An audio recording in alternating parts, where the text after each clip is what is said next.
Friends, welcome to my channel Avani's world. శ్రీ పరాభవ నామ సంవత్సరం, ఉత్తరాయణం, వసంత ఋతువు, వైశాఖ మాసం, శుక్లపక్షం, చతుర్దశి. ఈరోజు శుక్రవారం, అశ్విని నక్షత్రం సాయంత్రం ఉంటుంది అండి. ఈరోజు లక్ష్మీ పూజ చేయడం, లక్ష్మీ ఆరాధన చేయడం చాలా మంచిది. ఎవరైనా కూడా గౌరవంగా, ఆరోగ్యంగా, ఆర్థికంగా వృద్ధి చెందాలని అనుకుంటారు.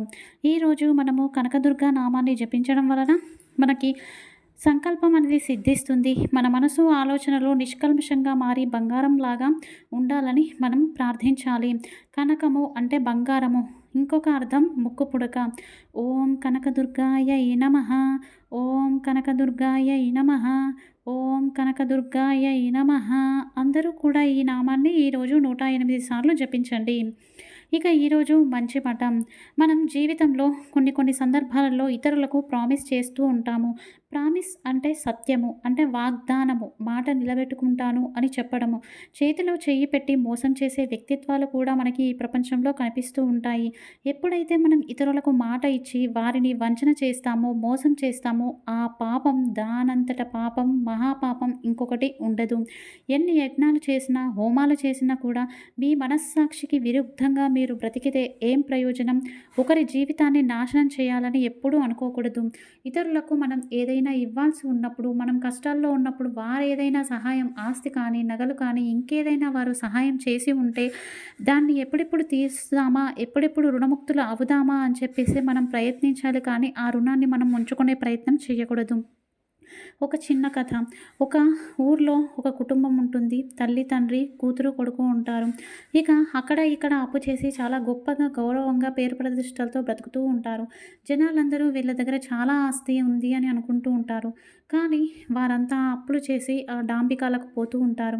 చూస్తూ చూడంగానే కూతురు పెద్ద వయస్సు అవుతుంది. మంచి సంబంధం వస్తుంది. అమెరికా నుంచి మంచి జాబ్ ఉన్న సంబంధం అనేది వస్తుంది. ఇక ఆ ఇంట్లో బాధ్యత అంతా తల్లిదే ఉంటుంది అన్నమాట. తండ్రి బాధ్యత చాలా తక్కువ ఉంటుంది. ఇక ఏం చేస్తుంది? ఊరంతా అప్పులు చేసేసారు. వేరే వాళ్ళని అడగడానికే లేదు.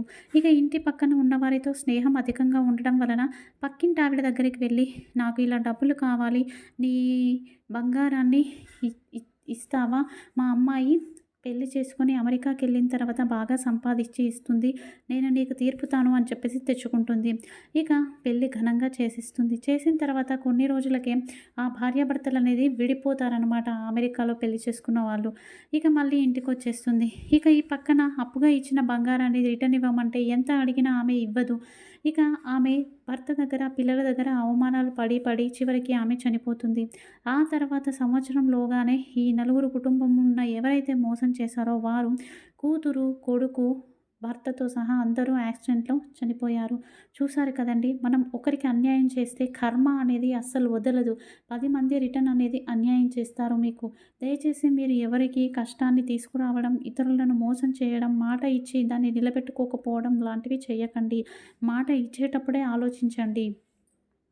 ఇక ఈరోజు మన సంప్రదాయంలో భాగంగా, మన సంప్రదాయంలో మనం చాలా వరకు కూడా సత్యనారాయణ వ్రతాలు ఎవరైతే ఆచరిస్తుంటారో వారు ఆర్థికంగా బాగుంటారు. సంవత్సరానికి ఒక్కసారైనా సత్యనారాయణ వ్రతాన్ని చేస్తూ ఉండాలి.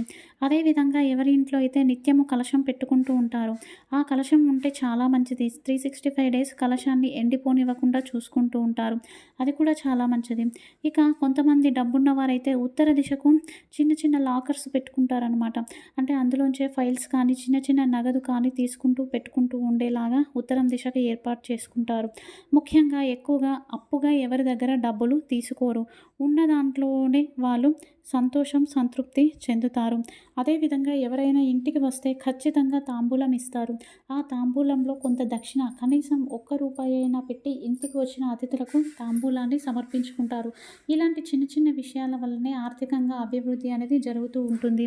ఇక ఈరోజు తారాబలం. ఈరోజు నిత్య నక్షత్రం అశ్విని నక్షత్రం. అశ్విని మఖ మూల నక్షత్రం వారికి జన్మతార, భరణి పుబ్బ పూర్వాషాఢ వారికి నైదన తార, కృతిక ఉత్తరాషాఢ వారికి సాధక తార, రోహిణి హస్త శ్రవణ నక్షత్రం వారికి ప్రత్యక్ తార, మృగశిర చిత్త ధనిష్ట నక్షత్రం వారికి క్షేమతార, ఆరుద్ర స్వాతి శతభిష నక్షత్రం వారికి విపత్తార, పునర్వసు విశాఖ పూర్వభాద్ర నక్షత్రం వారికి సంపద తార, పుష్య అనురాధ ఉత్తరాభాద్ర నక్షత్రం వారికి